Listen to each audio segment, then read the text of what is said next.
Katanya kalau makan kalap saat buka puasa dapat menyebabkan gangguan hormonal. Bener nggak ya? Yuk kita bahas pada video kali ini. Hai Tizen, ayo ngaku siapa nih yang suka kalap makan saat buka puasa? Hati-hati loh, ada dampak negatifnya. Hai, kembali lagi bersama aku Naura dari Eating dan kali ini kita akan mencoba membahas jawaban dari kenapa ya makan kalap saat buka puasa dapat mengganggu kesehatan kita. Kalau kalian ingin tahu tips seputar diet dan kesehatannya, kalian bisa banget untuk subscribe channel Eating dan nyalakan loncengnya. Ini dia 5 alasan kenapa kalap makan saat buka puasa dapat mengganggu kesehatan kita.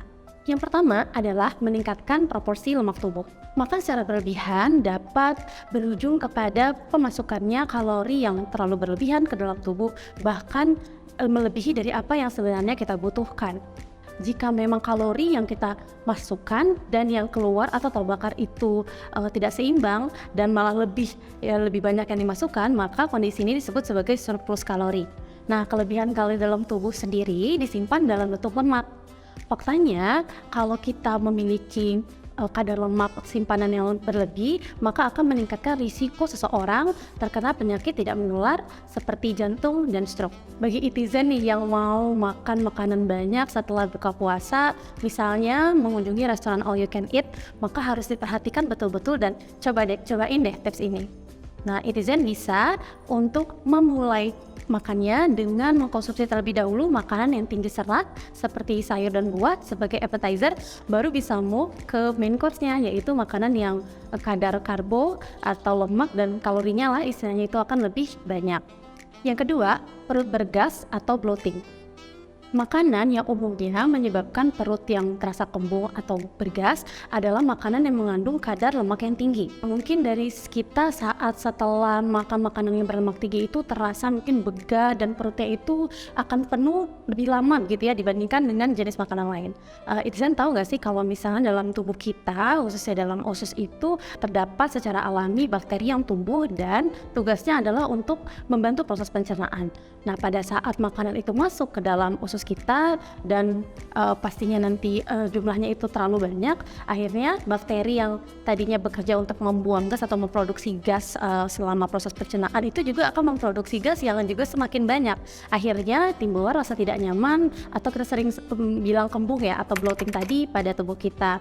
Nah, netizen bisa banget nih untuk mengakali kondisi ini agar nggak merasakan hal ini gitu ya dengan mengkonsumsi makanan yang tinggi serat dan juga probiotik agar bisa membantu kinerja bakteri ini secara alami mencerna makanan dengan cepat dan tidak ada gas yang tertumpuk terlalu banyak di tubuh kita.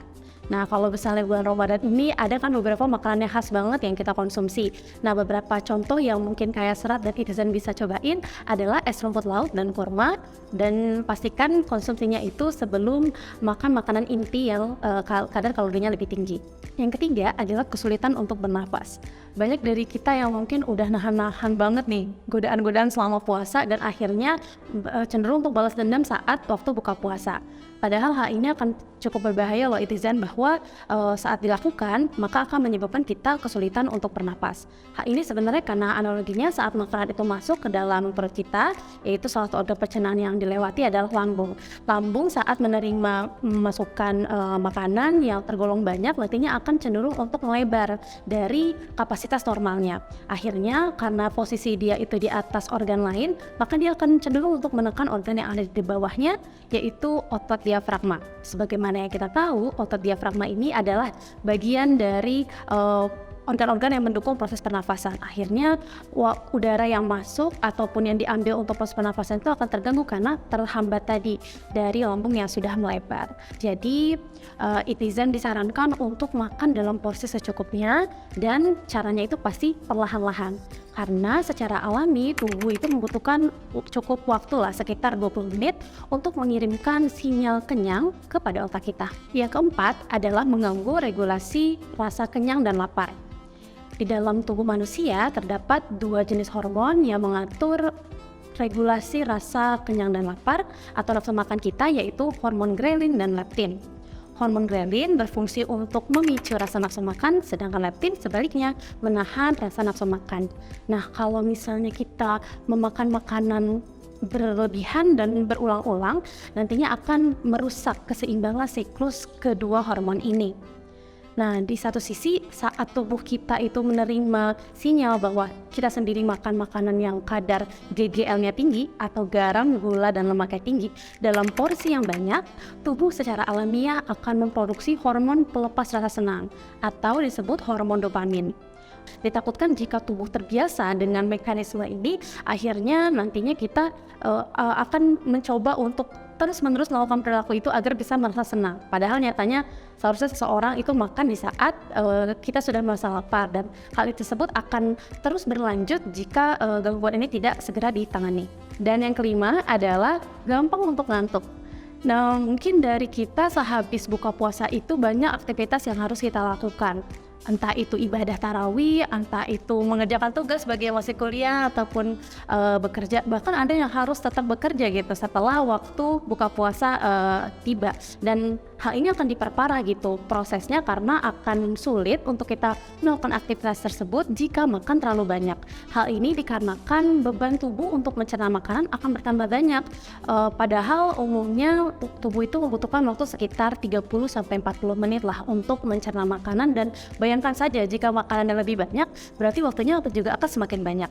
Hal ini akan menyebabkan tubuh mengirimkan sinyal yaitu kelelahan palsu pada tubuh kita. Satu sisi, rasa kantuk ini juga dipengaruhi loh oleh produksi hormon yang disebut sebagai hormon serotonin. Biasanya hormon serotonin ini pada tubuh manusia menyebabkan kita merasa nyaman. Kalau terlalu banyak produksinya akan menyebabkan rasa kantuk. Nah, beberapa makanan ini yang nanti akan disebutkan adalah makanan yang cukup bisa punya peluang meningkatkan rasa kantuk ini lebih besar, yaitu makanan yang kayak protein, asam amino, triptofan.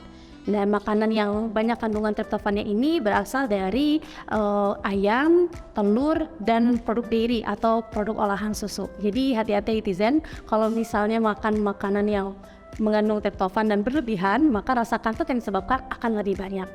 Jadi sekarang baiknya kita harus memperhatikan sebenarnya kadar nutrisi pada setiap asupan yang masuk ke dalam tubuh kita. Oke, jadi Itzen sekarang sudah mulai tahu ya pentingnya untuk mengatur asupan makanan yang masuk ke dalam tubuh kita, khususnya saat berbuka puasa nanti. Yang terpenting mungkin kalau misalnya kita belum bisa ke arah sana, diawali dengan kita mengatur asupannya, nutrisi yang dikandung dalam makanan kita. Misalnya dengan memperbanyak seratnya atau mengurangi makanan yang kadar lemaknya terlalu tinggi, misalnya kayak gorengan. Kalau Itizen mau berbelanja bahan-bahan alami, lokal, sehat, dan sustainable untuk mengolah cemilan atau makanan untuk buka puasa, maka Itizen bisa banget nih untuk cek eating market yang ada di Tokopedia dan Shopee. Jika Itizen punya ide video apa yang seharusnya kita bahas selanjutnya, feel free untuk tulis di kolom komentar. Dan jika kalian merasa video ini bermanfaat, jangan lupa untuk like dan share ke teman-teman dan keluarga terdekat. Dan pastinya jangan lupa subscribe channel Eating dan bunyikan loncengnya juga. Aku Naura dan see you on the next video. Bye-bye!